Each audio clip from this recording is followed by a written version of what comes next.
Hello, guys, and welcome back to season three. Today is the first proper episode of the season. Last week we had a little throwback to 2025, life updates from between season two and season three. And today we are kicking off season three with the current episode. So please stay tuned in, and enjoy. Hi guys, and welcome back to another episode of the Inspo Pod with me, Bethany. And welcome once again to season three. Exciting times. Um, this episode is going to be pretty much like a life update, updates on health, and just really what's been happening since season two, because I feel for me personally, a lot has changed in my life.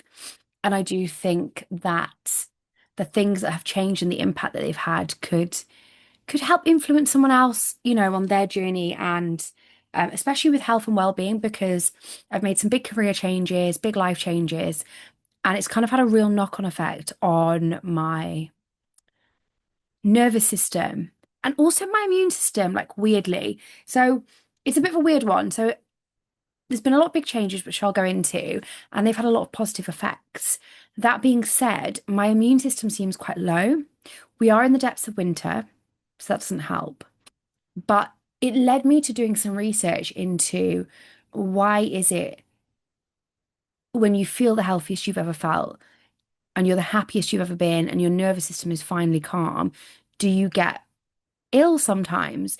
And it led me to sort of learning that, sometimes when you stop, when you slow down, your body can sort of, you know, release, if you like, some of the things it's been struggling with. And that's usually the time when you do get ill because your body goes, oh my God, I'm not in fight or flight anymore. I can slow down. And then all of these kind of health issues come to the top. So, so let's get into it, I guess. Um, Previous seasons, I've talked about quite a few issues that I've had, and in previous episodes as well. Um, I've touched on my PCOS. I've touched on feeling like I have ADHD potentially. Um, I've touched on doing therapy, on speaking to hormone experts, um, on lots of different things really all around my health and mental health and physical health. So my PCOS has been there for many, many years. That has not gone, and I'm still learning about that. So in the episode in this season where I speak to Rebecca from the Happy Hormones Club, we do go into in a lot of detail how PCOS can affect you and how diet and nervous system reset and, getting to know yourself and doing things for you can really help those symptoms. Um, so that kind of that's led me down a lot of different paths, basically. So the whole PCOS journey has led me to kind of look at my weight, what I eat, what I do, my stress levels, my sleep, kind of everything really around that. And that coupled with just a general feeling of not being aligned with my soul led me to make some big career changes. So, as some of you may or may not know, depending on what episodes you've listened to previously, I've always worked in events. Stressful industry, I can't lie to you. So stressful, so stressful. And I've loved my job. I've been in sort of the staffing side of events for the last sort of 5 to 6 years. So that's involved a lot of different things, really. I've been involved in logistics, arranging travel and transport of, different things for events like backdrops, staging, sets, that kind of thing. It's also involved a lot of booking staff for whether that be through agencies or through our, my own books of wherever it is that I'm working. I've been freelancing a lot for various different sort of staffing and events agencies. There's a lot of booking staff and interviewing people and that kind of thing involved, which I've loved. Um, but it's very high stress because what tends to happen is you have a lot of people that have your number and your phone does go off any time of the day. I mean, if you've got staff members that are like booked onto an event and they decide at 3 in the morning they don't want to be there, they will text you. It's it's always the same as well. It's always the I've been up all night being sick and I was trying to feel better and I just don't. And you're kind of like, or have you been out? Have you been drinking? Or are you actually ill? But no, 9 times out of 10, I'm sure everyone's telling the truth. But it's just one of those things you kind of like have to deal with in that industry. So really good fun. I always thought that I thrived on the stress. And I always thought that like high stress levels, I enjoyed it and I loved it. And I am someone that thrives under pressure. So I have a tendency to avoid things and avoid big tasks until it becomes almost crucial. Actually, that's a lie. When it comes to my washing, I can't wait to do my washing. I'm like, oh my God, my washing, there's nearly enough washing for a load. Let's just get it on. I get so excited. But when it comes to work and studying and things like that, I tend to leave things till the last minute. I avoid the big tasks until there's a time pressure, but that time pressure usually brings out the best in me. And it's almost like I procrastinate because I want to have me time to the point where I know I don't have any me time left and I have to get this done. And then it's like lock in. And once I'm locked in, I'm good. Um, so I always just thought that I thrived on stress. Like that's how I work best, right? I thrive on it. Like give me all that stress. And I kind of just got to a point, summer 2025, and I'm working from home 3 days a week. I'm in an office 2 to 3 days a week. And like, really, that's the perfect balance. I was working with people I loved, I was happy, but just something didn't sit right with me. And this is not to say that anyone in these types of jobs are in the wrong job, you know? This is my journey. I do not do well looking at a laptop for 8, 9 hours a day and sitting on my ass for 8, 9 hours a day. And I thought to myself, I need a change. I need to be on my feet. I need to be moving my body. And I need to be using less of my brain, as dumb as that sounds. Like more movement, more body, less brain, less stress. And that kind of led me to a big career change, which I'll go into in a sec. Um, so this all kind of stemmed from like one, that feeling of being stressed and not being fully happy. Two, my PCOS and sort of the drivers of the symptoms of that. Um, and then the other health issue, before I tell you what the big change was, is the ADHD. So I've always struggled with like, concentrating or staying in one place. I can be very hyper. I can be very like, I can go between being very like chatty and over the top when I'm comfortable with people to being very reserved and very like, I want my own space. I don't even want to speak. And I also can be very shy unless I've had a drink. So there's a lot of different like personality traits and I struggle with a lot of things like overthinking. I struggle with like playing scenarios over in my head 20 times plus before they even happened, and then replaying them 20 times over after the fact, even though there's nothing that can be done. And it's so stressful. And I think couple that with working in stressful environments, when things go wrong, you spend days thinking how it could have gone better. And you put all that blame onto yourself. And that can be crazy.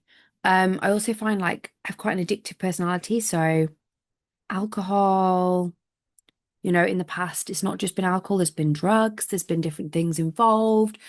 Um, because with an addictive personality, you just don't know when to stop. And that's never really got me in major trouble, but it's got me to a place of feeling like, like this isn't for me. Like I don't want to be that person.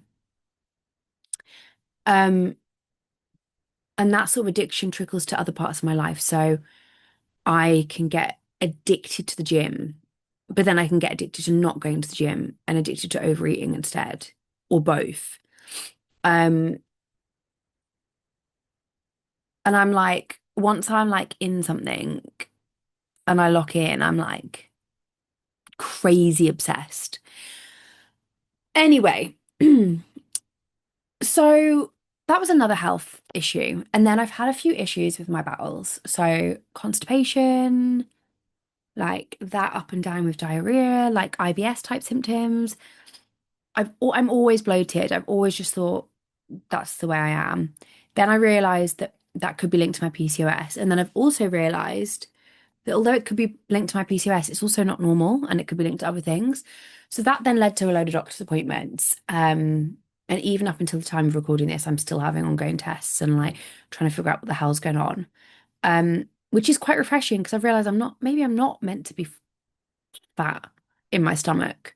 Like, I don't mind being a bigger girl. I don't mind being curvy. I think we shouldn't be body shamed. I'm so over women getting body shamed. But I think for me, it's always been that like, not that I'm bigger, but that my stomach sticks out because of bloating, which makes me kind of look out of proportion. And that isn't normal. Being bigger is normal. Like being curvier, being a bit wider or whatever, that's normal. That's female, whatever. Having a bit of a pouch in your belly protects your organs, that's normal. But constant bloating where your belly like looks permanently pregnant is not normal and can indicate like an underlying health issue. So yeah, so there was that. So as I was saying, this all just led me to kind of think like, what's going on for me? Like what are my goals? What do I want to do? I was feeling a little bit lost in my jobs. Like I've been freelancing for like different events companies and always feeling like why do they not give me the full-time job when a full-time job comes up? Or like why is this not worked out? Or why do I not feel like I want to stay? And I had a really interesting conversation with my therapist where she said, every time you get offered a full-time position somewhere, Beth, you don't really want it. And the bottom line is you don't want to be employed. Whether it's my ADHD symptoms or, my just the way my brain works or my childhood, all the trauma I've had and or the way I didn't used to have like a good role model in the home and I was kind of neglected and I kind of that causes me to push back on people that kind of are my, leaders. Whether it's that, whether it's any of the above, I just don't do well being told what to do and I don't really enjoy it. Um, and I'm just meant to be solo. And I used to fight against that so freaking hard. And I've just got to a place of like, okay, maybe it's fine. Do you know what it is? I used to push back on it so hard because I used to think I'm not capable and I used to have so much self-doubt and so much like, oh, but to be solo, that means you have to be self-employed. And to be self-employed, that means you have to be good at business. To be good at business, it means you've got to have an idea and you've got to know what you want to do and you've got to be fucking good at it. And I just didn't feel like I had those things. So this last year, 2025, was a year of like real sort of um thinking and in my mind getting back to basics and trying to really understand who I am, what I want to do, what makes me tick. And being 35, I'm just not prepared to like just keep doing other stuff anymore. Like I want to do what makes me happy, you know? So, funnily enough, 2 years ago or a year and a half ago, it might have been, I spoke to my therapist about, I'm really worried. I'm moving to Clapham in London from a cheaper area. I was moving to Clapham, which is a lot more expensive. Anyone that lives in Clapham, you'll know it's like bougie, like young, everyone's got daddy's money, like we're all young, but we're all rich kind of vibe. And the rent is high. It's high. And I was really scared. And I said to my therapist, like, I don't want to stay in any of these jobs anymore. Also, none of them are offering me full-time positions. And I'm just really worried about what it's going to look like if I end up in a position of like, I've got no job or like my career isn't progressing. And she said, okay, well, one of the things to do is to strip it back to basics of like worst case scenario, right? So when you've got a fear, it's quite a good idea quite often to go into a worst case scenario headspace just to feel that out. Once you've felt it and you know that any other scenario is going to be better, it really just helps you to like think, okay, well, if that's it, if that's the worst it's going to get, I've got this. So we discussed that and she said, what would be worst case scenario? And I said, worst case scenario would be, I move in, the girls I live with have all got these great jobs, they're all making money, and I don't have a job, and then I have to go back into promo, working at events as a staff member myself, like out on the ground in different events. It's not great money, but like it's long hours, it's a slog, it's different every day doing that, which I don't really want to do. Like I've done my time in that, and or working in a cafe, like working serving coffee because that's the only job I can get. And she was like, okay, well, I think you can actually get any job. Like, I don't think that's the only job you'd be able to get. You're very employable. But why is that worst case scenario? Like, what would you do if that happened? Like, let's go through it. So I said, okay, what would I do? I would only work promo jobs that I would enjoy or that, they're not going to be like middle of the night. I'm not going to be unsafe. It's not going to be something I freaking hate. So I can be a little bit selective with that. And working in a cafe, I guess I would use the time to reset my mind and be calm and just have fun, feel a bit calmer in life. And then hopefully that would allow me the mental space to go home in an evening and work on the things I love, which is my podcast. And I want to start like a little feminist brand of like gifts. Wasn't really sure how that looked at that point in time. I was like, I know I want to sell like gifts with like funny or feminist messages, but I don't know how or what they're going to look like or who my supplier is going to be or like I hadn't got that far. And she was like, okay, so that's worst case scenario. And you're going to do all that. And do you think that's going to lead anywhere? And I said, well, maybe, yeah, maybe I'll do that for a few months and then maybe I'll figure it out and I'll start making money from my podcast. I'll start making money from my brand. Or maybe I'll be there for a few months. I'll reset and I'll, go in a different direction. And then it kind of came to me that my dream has always been to have my own cafe. And I was like, I really would love like a cafe, um, which I can have like as a safe space for women and like poetry nights, singing, cocktails in an evening, coffee in the day, like all that kind of stuff. It's kind of my dream, but you need a lot of money to start that, and I don't have that. You also need to know exactly what your location is going to be, which is key for a cafe, and I just don't feel I have that knowledge yet. Um, so this was all worst case scenario, and we're talking it through, and I'm like, it doesn't sound that bad. Like, it would be okay. It's not dream. I would be skint, and I'd have to work promo jobs on the side to make ends meet, but I'd be okay. So anyway, fast forward. October comes, the company I was freelancing at were like, we can't really keep you. Like, there's just not enough going on. Like, we don't have enough work to give you. And I took that as a sign. So this is a year or so after I've had that conversation with my therapist about what would worst case scenario be, what are your fears around career, right? So roll forward to October 2025. I took this as a sign and I was like, do you know what? I don't know how I'm going to figure this out, but I'm going to figure it out. My rent is high. I didn't know how I was going to pay rent working in a cafe, but I was like, I'm just not going to think about it. I'm not going to stress. I'm not even going to do the numbers. I'm just going to take a leap.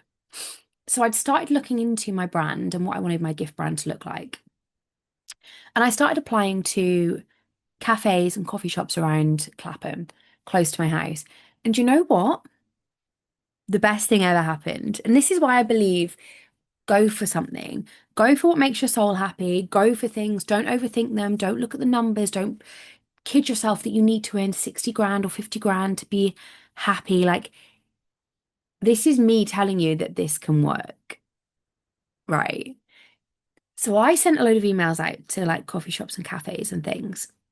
And I was panicking because I finished my job. The following week, I didn't have a job to go to. I was like, oh my God, I'm panicking, right? Panicking. Um, so luckily I've got savings and things, but the panic is there. The panic is real. And we're like, oh my God, what are we gonna do? Ah! Um, so I sent all these emails out, really started looking into this brand. Um, also looked at my podcast and thought, right, I've got to do season 3. I've got to start it. And also, how am I promoting this? Because I just feel like I'm not promoting it well enough. Looked at the Instagram, was like, I've decided the Instagram shit. I really want to redo it. I'm going to do that properly. So I had all these ideas. I felt really like excited, even though I didn't have a job. So I got a couple of promo jobs lined up. That was great. And then one of these cafes emailed me back and they were like, we're opening a coffee van. So it's a company that has like little coffee vans around London.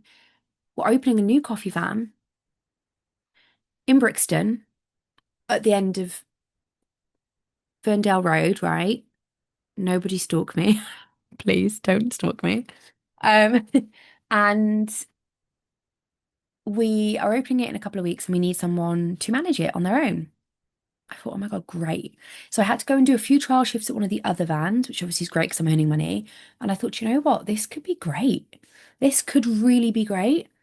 And for the first time ever, I felt really calm, not overly excited. I mean, I was excited, but like, it's not the dream really to be serving coffee when you want to own a brand and a podcast. Like, I don't want to say it's not my dream, but like, I don't think that's the dream, if that makes sense. But I thought, do you know what? Like, I'm a little bit excited, but what I really felt was calm. And I couldn't put my finger on it. I just felt really calm. And I decided that this would be perfect. It's 4 days a week. I live the other end of Ferndale Road. I realized this place was a 15-minute walk from my front door. Every day, 8 till 3, 4 days a week. Dream. Then I discovered I can take my laptop, I can take a book, I can take a notebook. It's not going to be busy consistently. I have time to work on the things I want to work on. And oh my God, I honestly was like, this is a dream come true. I'm now working there. I'm now doing my brand. I'm now clearly back recording my podcast. And do you know what? Never been happier. And when people talk about nervous system reset, oh my God, it's so real. It's so real. I, do you know what? I'm not making a lot of money right now. I'm really not. Money is tight, tight. It's tight as fuck. But I am honestly so calm, so aligned. Like to be working on a brand and not making any money from it. If you're passionate about it, I don't really think it matters. We've all got bills to pay. I'm not dumb. But like, if you're doing things for your soul, I promise you that money does not matter. I promise you.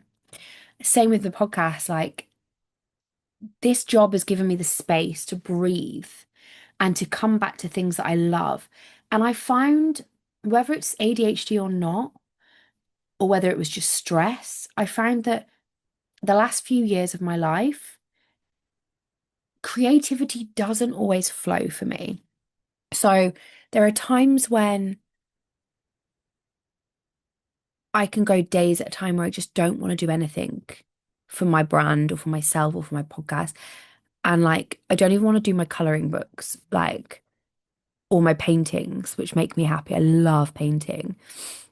And it's come to my attention that, like, that's because your creativity blocks, you have a creativity block when you're stressed or when you're overwhelmed.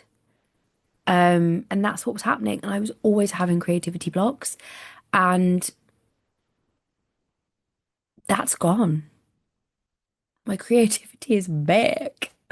Um, and like when I'm not stressed, my ideas just flow. Ideas flow, like the push to do things flows. Yeah, life is good, guys. Life is fucking great.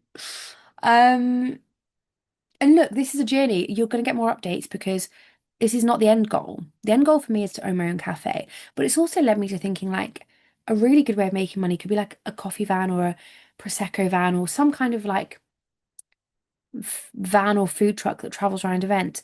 I'm not the first person to thought of that. Loads of people make money off it. I'm not a genius. Like, this is not, oh my God, Beth's got a great idea. It's I'm jumping on things that are already being done. But I think that's another thing is I used to think that like to be successful in business, you have to have a brand new idea that's never been done before. You really don't. You just have to do something that works and you have to just do it with authenticity and a bit of good design. Get someone that can do marketing. My friend does marketing, she helped me. And if you can get that, like, that's it really. You just got to have a little bit of creativity, a little bit of like good marketing, good creativity, good like branding, authenticity, heart, soul, passion. That's it. Anyone can do anything. Do you know how many window cleaning businesses there are out there? They don't just not do it because someone else does it. Like, that's not how life works. So I've come to a realization, and this is a big thing actually. This is a big pivotal moment of this episode. So tune in, like zone in. Don't think that because a space is saturated or there's other people doing something that you can't do it. I always thought that, always told myself that if someone else is doing something, I can't do it. Because also I had an underlying belief that I won't do it as well as they will. But it's just dumb. That's just dumb. It's just so false. And another thing that I've learned that's been quite pivotal from 2025 is you don't have to be perfect at the beginning. Things grow and evolve. And like, I always thought, like, oh, to do something, I have to be the best. So, like, why would I do a podcast if I'm not perfect at it? Like, I'm not amazing. There's people out there doing it better. I get better each time. Like, same with making coffee.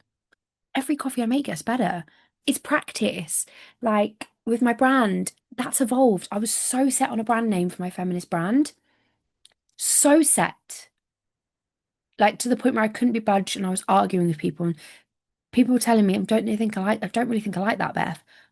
No, there's a reason for it. I like it. I don't want to change it. If I change it, it has to start with the same letter because I'm obsessed with that letter. I wanted this because I saw this word in Barcelona and it spoke to me and da da da. Convinced, hooked on it. I've now changed it. Like, it's just like things grow and evolve and things improve. And that is the gorgeousness of life. And that is why I really think, like, if you do things with passion and you do things that you love, like, you do evolve and grow and get better, and practice makes perfect. And like the passion and the love for it is what's going to make you stand out and make you different and is what is going to make you grow. If you don't have that at the beginning, but you're good at something, that's not going to be good enough. It's the passion and the love that really, and the authenticity that really keeps you in something, you know? So that's where I'm at with that. So we'll give more updates on career. But before I end this episode, I also want to give an update on health wise. So, as I said, I'm having lots of tests at the moment in regards to bloating and bowels, which is a lovely topic to talk about on the podcast. Um, so that's all kind of up in the air at the moment. Um, and ADHD, I had an assessment with the NHS, and they were very sure that it well could be ADHD and that it is affecting my life. So that was great. Um, so they fast tracked me with a company called Care ADHD. So if you're struggling with this, please do go to your GP, ask them about Care ADHD, ask them for an assessment, get on the waiting list. So I should be having an assessment within the next year, which is incredible. Um, so that's where we're at with that. And the PCOS, I mean, that's just freaking ongoing, isn't it? We live and we learn. But I do feel like, as I said, the nervous system reset and the calm and the authenticity and the passion for what you do and that kind of thing really does impact. So I feel like at the moment my body's going through a bit of it's only been like a few weeks, like a month or so since I've had this change. So my body's still kind of going through like ooh, I'm not 100% kind of phase. And I've also been drinking a lot. It's been like the lead up to Christmas. I was like partying.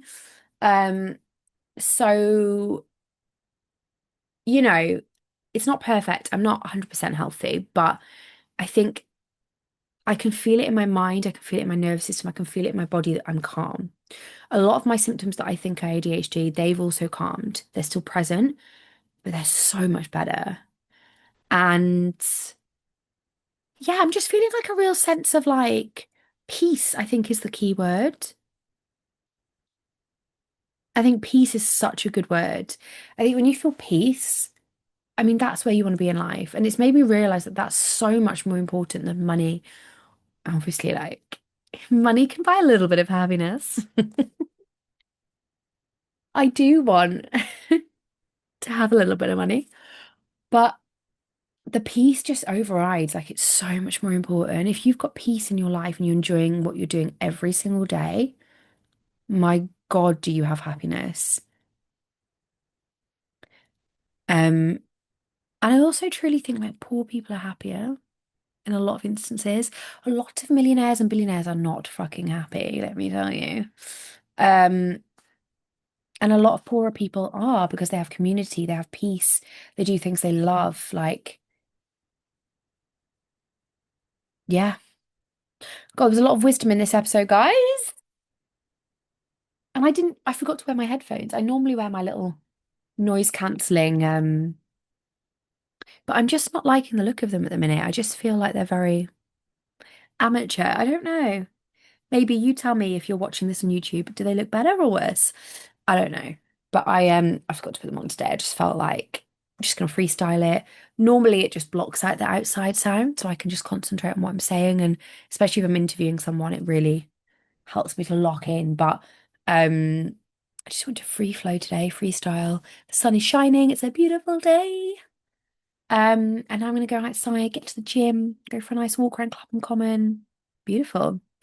So yeah, I hope this has kind of helped someone, like anyone that's struggling with career decisions or struggling with even not decisions that you've got to make, like if you've been made redundant or someone's let you go or someone's not giving you an opportunity you believe you deserve and you're freelancing and they're not offering you something or whatever it might be. Really have a think about like what aligns with your soul. I would recommend these steps, right? Do what I did with my therapist, talk worst case scenario. What's the worst case scenario in the next year of my life that could happen? Go through that.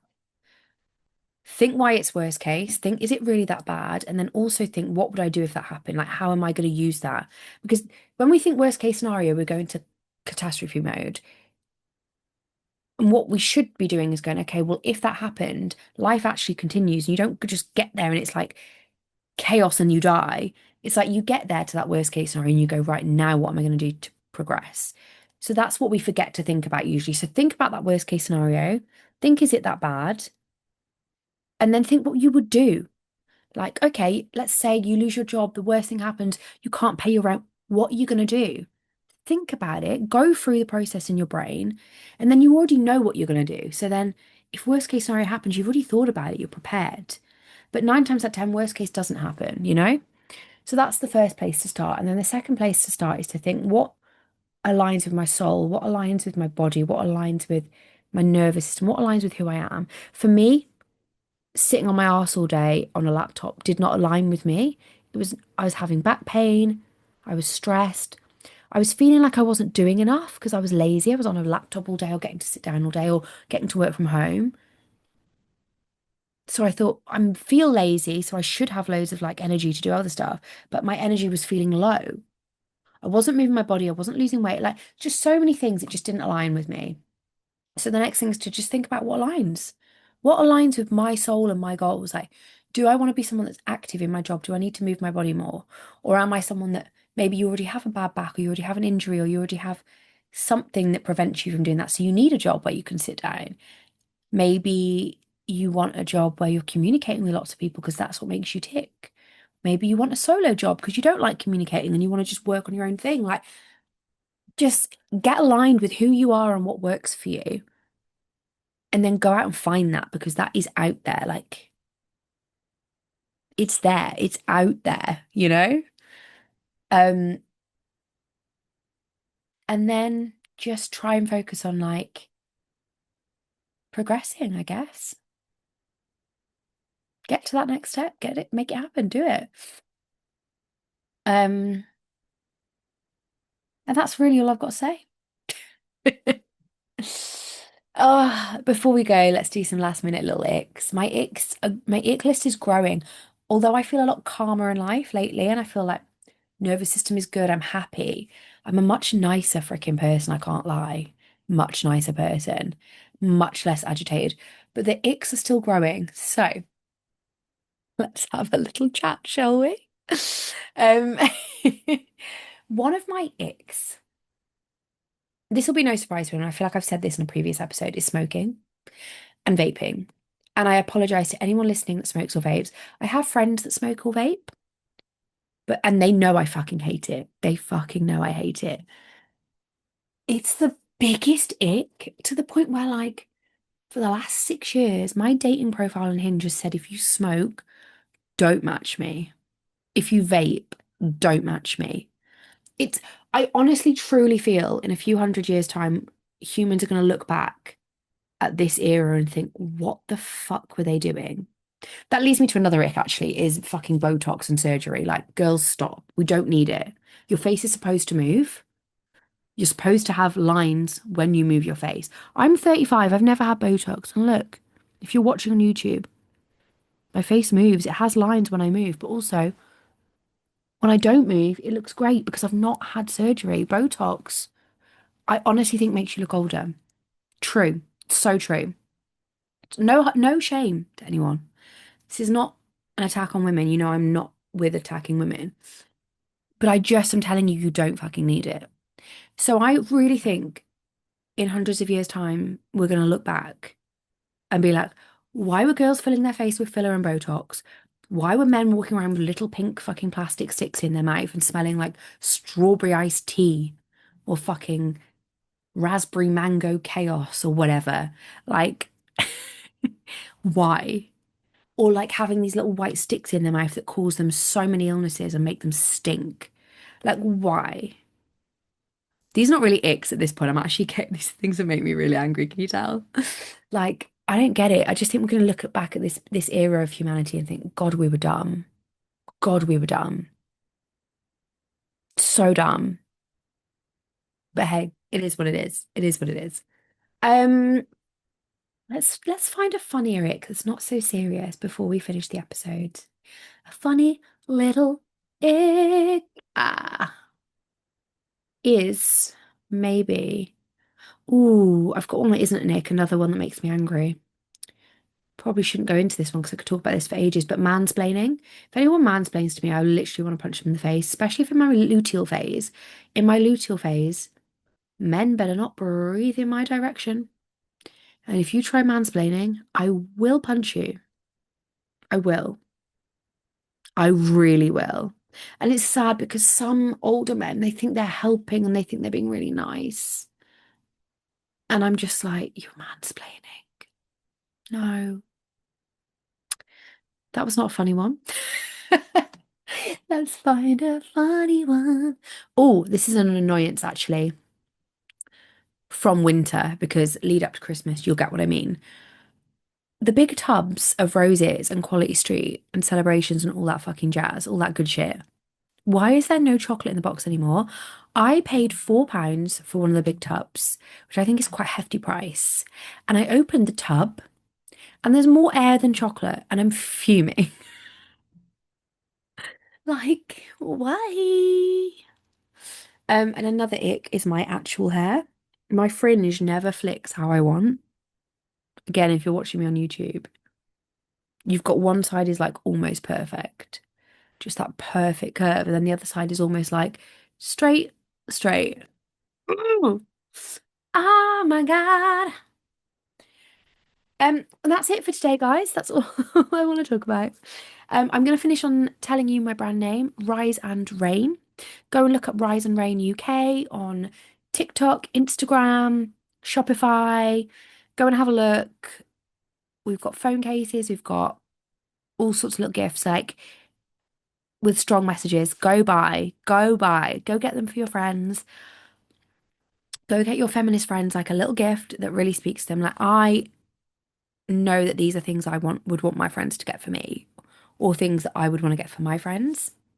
And these things didn't exist when I started this because I think people are afraid to put like messages and quotes on things that are too politically feminist, too like just political in general, like too far, whatever. And I just thought, fuck it. Fuck it. Um, So yeah, go check it out. Rise and Reign. Also, if you type into Google Rise and Reign feminism, it will explain to you why that name was chosen. Um, the four uprisings, is that a word? The four rises, rose? God knows. Feminism rose four times. Who knows? Anyway, so it'll tell you those four like pivotal moments in feminism, and it will tell you why rise and reign is a phrase that can be associated with feminism and progress and just being a fabulous woman, basically. Um, so yeah, which is why I think you should all stop getting Botox and filler. That's not me hating on women. That's me saying stop giving into the fucking patriarchy. Men don't get any of this shit, and they have wrinkles everywhere, and it's supposed to be refined, and they're like, oh, you can be a president with a shit ton of wrinkles because you're wise and you're old, and you can do this with loads of wrinkles because you're a clever old man that's got loads of experience. Well, why are we not looking at women the same? It's the patriarchy and it needs to fucking stop. Your face is supposed to move. Your face is supposed to change as you get older. Your lips are supposed to be a normal size. And you're supposed to embrace your beauty because you're all fucking beautiful and you need to stop this shit right now. Men don't even like it that much. They claim that they want women with all this surgery. They actually don't even like it that much. They're all hypocrites. Men don't know what they want. Don't listen to them. Save your fucking money. Go spend your money on feminist gifts. And on that note, love you all. Tune in next time for more inspiration and chit chat. Bye for now.